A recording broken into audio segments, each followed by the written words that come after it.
subscribe, like, and share, dan tekan lonceng notifikasinya ya. Sahabat sekalian, selamat datang di channel Jejak Tibbun Nabawi. Saya doakan semoga sahabat semua senantiasa diberikan kesehatan dan keberkahan oleh Allah Subhanahu wa Ta'ala.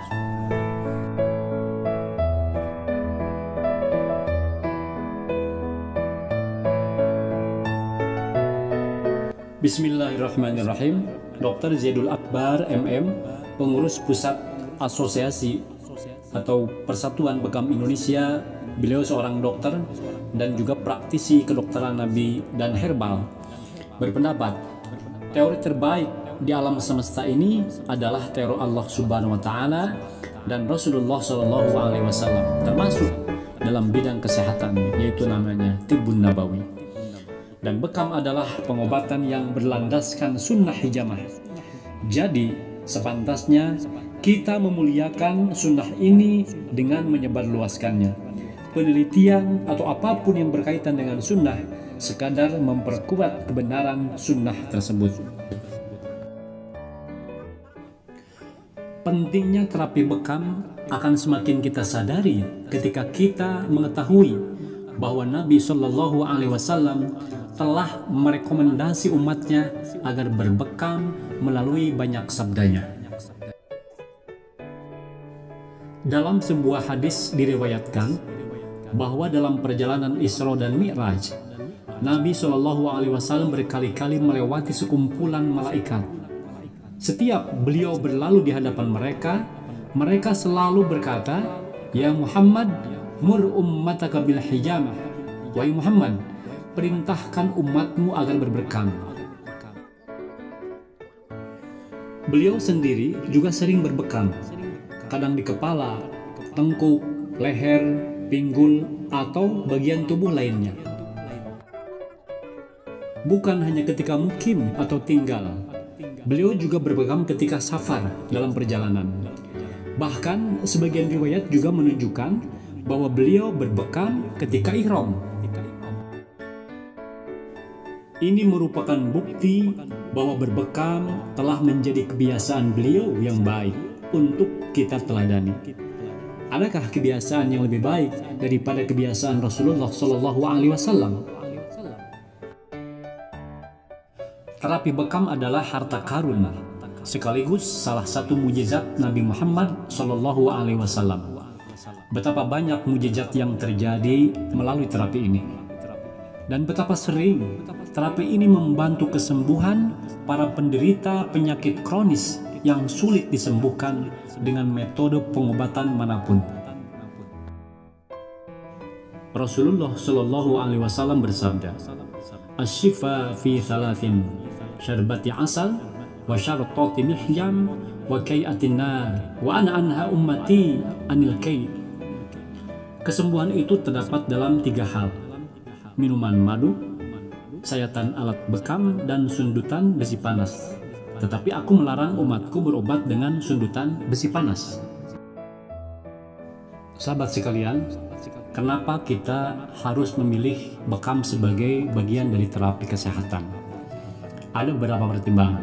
Yang pertama, Tibbun Nabawi, khususnya bekam, bersumber dari wahyu Allah yang diturunkan kepada Rasulullah Shallallahu Alaihi Wasallam.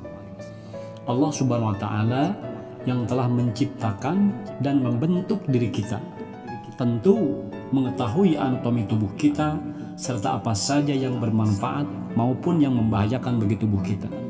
Dialah yang telah menunjukkan kepada kita apa yang bisa kita gunakan sebagai sarana pengobatan melalui sabda Rasulullah SAW, seperti berbekam, minum madu, kemudian juga minum susu, dan sebagainya.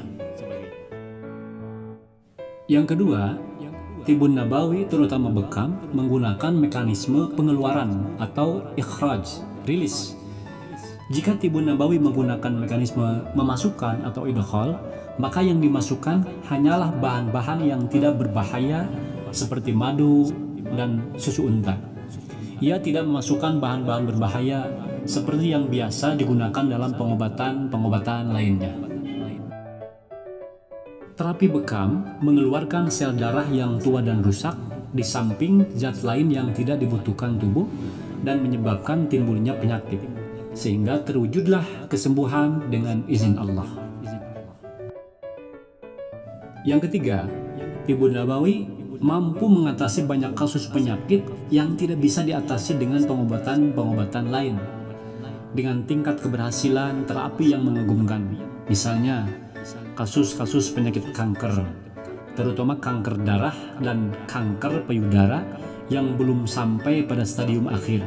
Ia juga mampu mengobati diabetes mellitus dan hipertensi secara tuntas dengan izin Allah tentunya. Dan yang keempat, terapi bekam dan Tibun Nabawi secara umum lebih murah dibandingkan dengan pengobatan-pengobatan kimia sintetis, dan tentunya lebih murah dibandingkan dengan operasi bedah. Oleh karenanya, cocok dilakukan oleh seluruh kalangan masyarakat, baik yang miskin maupun yang kaya. Sahabat sekalian, semoga tayangan video yang singkat ini sedikit banyak memberikan wawasan bahwa sangat penting kita untuk melakukan bekam sebagai upaya preventif dalam mencegah berbagai macam penyakit yang menyerang tubuh kita. Kita dapatkan manfaat kesehatan, kemudian juga karena mentaati apa yang diperintahkan Rasulullah. Tentunya ini adalah bagian daripada ibadah di bidang kesehatan. Mudah-mudahan Allah senantiasa memberikan upaya kepada kita ikhtiar untuk senantiasa sehat dengan cara berikhtiar melalui Tibun Nabawi.